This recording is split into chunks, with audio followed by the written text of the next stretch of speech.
Unfortunately, especially where my career is concerned, that's altogether too true. For those of you who aren't familiar with me, I work with an organization called NACA. It's a nonprofit organization. We travel the country helping people prevent foreclosure on their homes. We get mortgages restructured. We have an almost 25-year history of fighting for the American homeowner and fighting for that American dream, the cornerstone of the American dream, home ownership. 4 years ago, I thought we had what was potentially the most atypical presidential election in my lifetime. I truly believe for the first time that we had two major party presidential candidates who both had the best interest of the American people at heart over their own political self-interest.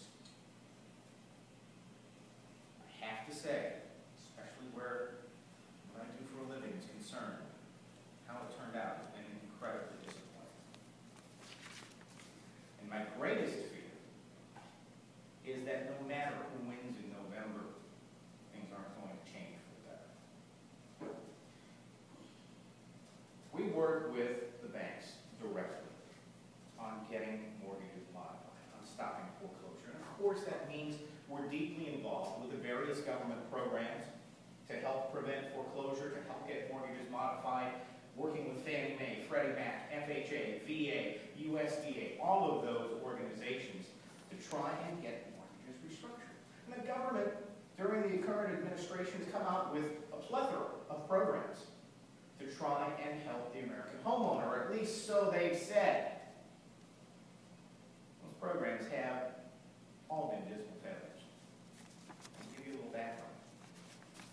Of course, the one everybody's heard about is the HAMP program, or what some people call Making Home Affordable.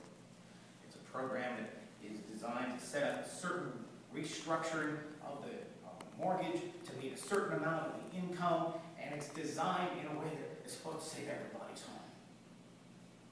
And it has been an absolute disaster. Of all the homes supposedly eligible for the HAMP program, 16% have been qualified.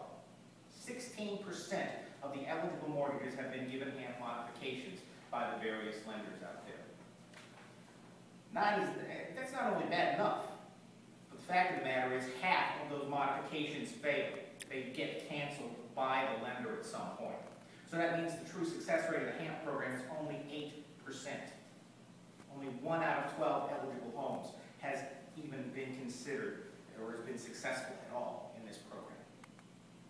Now, the other programs that have come along from the government, like the EHLP program, the Emergency Home Loan Program, $1 billion in direct financial aid to homeowners in 32 different states, homeowners who have been affected by the economy in a way that has reduced their employment, reduced their income level. They were eligible for direct financial assistance to bring their mortgages current and get things caught up.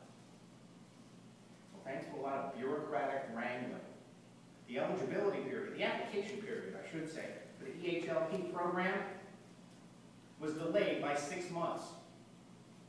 That doesn't mean the deadline was extended by 6 months. That means 6 months of opportunity for homeowners to apply for the program gone. The application period was barely more than 30 days. The government finally extended it another 30. But because of that, and because of the fact that the program was badly misallocated, bureaucratic wrangling messed up the entire application period, less than half of that money was used. The remainder returned to the federal treasury. Another program that covered the other 18 states, called the Hardest Hit Fund Program, provided $7.6 billion. Same sort of direct financial aid specifically designated for the 18 hardest hit states.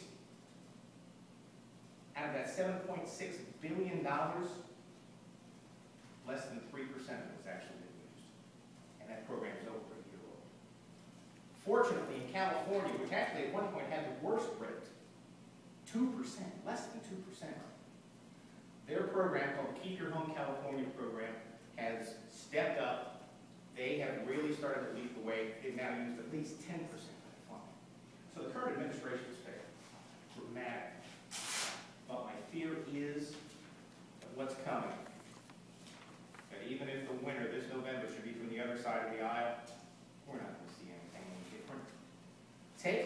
at the 832,000 Republican presidential debates we've had so far this year, and the mortgage crisis has barely been mentioned at all.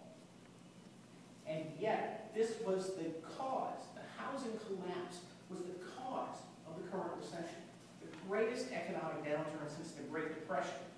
And history shows us that when we recover from a recession, it is the housing market that leads the way. And yet none of the politicians on either side of the aisle have done anything of any appreciable worth to help resolve this crisis. And the Republicans aren't showing that they're going to be any better. We've had absolutely no comment from Mitt Romney about housing crisis.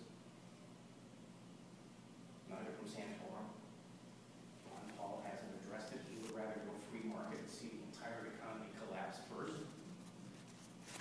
The only person who actually spoke about it was Michelle Bachmann. We'll see how far she went. The good old voice system is working on that side of the aisle too. So my friends, I hate to say it, truly hate to say it, but no matter which side of the aisle, whether you're looking to the left, to the right, to the Republicans, the Democrats, or whomever,